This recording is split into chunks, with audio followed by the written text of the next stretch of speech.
ഭയങ്കര പ്രാർത്ഥനയും ഭക്തിയും ഭയങ്കര എന്താണ്. പിന്നെ ആർക്ക് എന്ത് പൈസയോ കാര്യങ്ങളോ നമ്മുടെ ചുറ്റുവട്ടത്തൊക്കെ ഒത്തിരി പേര് വിഷമിക്കുന്നവരുണ്ടല്ലോ, ആർക്ക് കൊടുക്കണമെന്ന് പറഞ്ഞാലും ചിലപ്പോ ഞാൻ പറയും കുറെ കൊടുത്തിട്ട് ഇനി അവർക്ക് വേണ്ട എന്ന് പറയുമ്പോ അമ്മ കൊടുക്കമ്മേ, അങ്ങനെ ഒരു നല്ല ഇതുണ്ട്. പിന്നെ നല്ല ഇളമേ മിനിയോ നല്ല. പക്ഷെ ചില കാര്യങ്ങൾ വരുമ്പോ ഞാൻ പറഞ്ഞില്ലേ അതെ ഒട്ടും ഇഷ്ടമില്ലാത്തൊരു കാര്യം എന്താ, അവള് സിനിമ ചെയ്യുന്ന പോലെ തന്നെ ഇവിടെ അഭിനയിക്കും.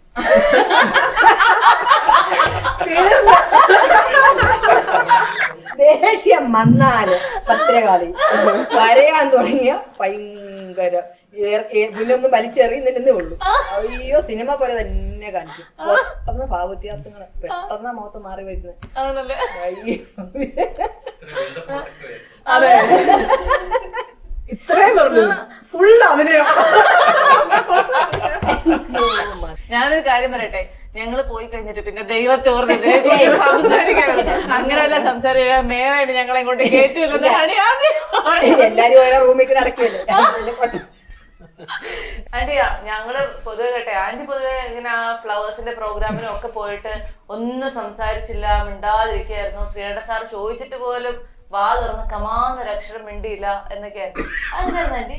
അതെ ഇവള് പറഞ്ഞു ഒന്നും ആവശ്യമില്ലാതെ പറയായിരുന്നു, ഇവിടുന്ന് പറഞ്ഞിട്ട് പോയി. അപ്പൊ പിന്നെ ഞങ്ങള് ഇത് പറയാതെ പിടിച്ചിരുത്തിയത്, അതുകൊണ്ട് ഇങ്ങനെയുള്ള ഇൻസ്ട്രക്ഷൻ തരാൻ വേണ്ടി. അവിടെ ആരോ പറഞ്ഞു ഇവരുടെ അടുത്ത് നിങ്ങൾ അവിടെ ഒന്നും മിണ്ടരുതെന്ന് പറഞ്ഞു, അങ്ങോട്ടും ഇങ്ങോട്ടും മിണ്ടരുതെന്നാ പറഞ്ഞത്. ഒരു വിദ്വാൻ പറഞ്ഞു അധികം മിണ്ടണ്ട, അങ്ങനെ അവിടെ സുഖമായിട്ട് നിന്നു. അങ്ങനെ ലാസ്റ്റ് ക്വസ്റ്റ്യൻ, ഇനി ആന്റിയുടെ അങ്ങോട്ട് കല്യാണം അല്ലെങ്കിൽ വേറെ വലിയ ആഗ്രഹം എന്താണ്? എനിക്ക് അവളുടെ കല്യാണം മാത്രമുള്ള ആഗ്രഹം, സിനിമ അല്ല ആഗ്രഹം. എന്റെ ഏറ്റവും വലിയ ആഗ്രഹം അത്. ആണല്ലേ? എല്ലാ അമ്മമാരും, ഈ ലോകത്തിലെ എല്ലാ അമ്മമാരും ഒന്നും ചെയ്യാനില്ല. അങ്കിളിനോ? എനിക്കോ? ഉള്ളിന്റെ ഉള്ളില് കല്യാണമാണ്, പിന്നെ പുറമെ ഞാൻ പറയുമ്പോഴത്തേക്കും അവളുടെ ഇഷ്ടത്തിന് മാത്രം നിൽക്കുള്ളൂ, അവളുടെ കല്യാണമൊന്നും അവിടെ ഇല്ല.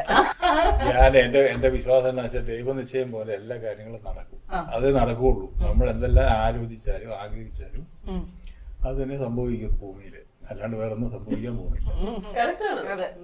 അപ്പൊ ഏതായാലും അങ്ങനെ ദൈവനിശ്ചയം പോലെ എല്ലാം നല്ല കാര്യങ്ങളായിട്ട് നടക്കട്ടെ. നല്ലൊരാളെ ഹണി തന്നെ കണ്ടുപിടിച്ചോണ്ട് വരട്ടെ. അങ്ങനെ നിങ്ങളെല്ലാരും ഹാപ്പി ആവട്ടെ. ഇപ്പോഴും ഹാപ്പിനെസ്സിന് കുറവൊന്നുമില്ല, ഞാൻ വെറുതെ ഒരു ആധികാരികമായി പറഞ്ഞതേ ഉള്ളൂ. അപ്പൊ എന്തായാലും thank you so much uncle, aunty, Honey Rose. ഞങ്ങളിങ്ങനെ ഈ വീട് മൊത്തം ഒരു ഇന്റർവ്യൂ എന്ന് പറഞ്ഞ വീട് മൊത്തമായില്ല, ഈ നിൽക്കുന്ന പാർട്ടി ഒരു 15 വർഷമായിട്ട് നമ്മുടെ കൂടെ ഉണ്ട്.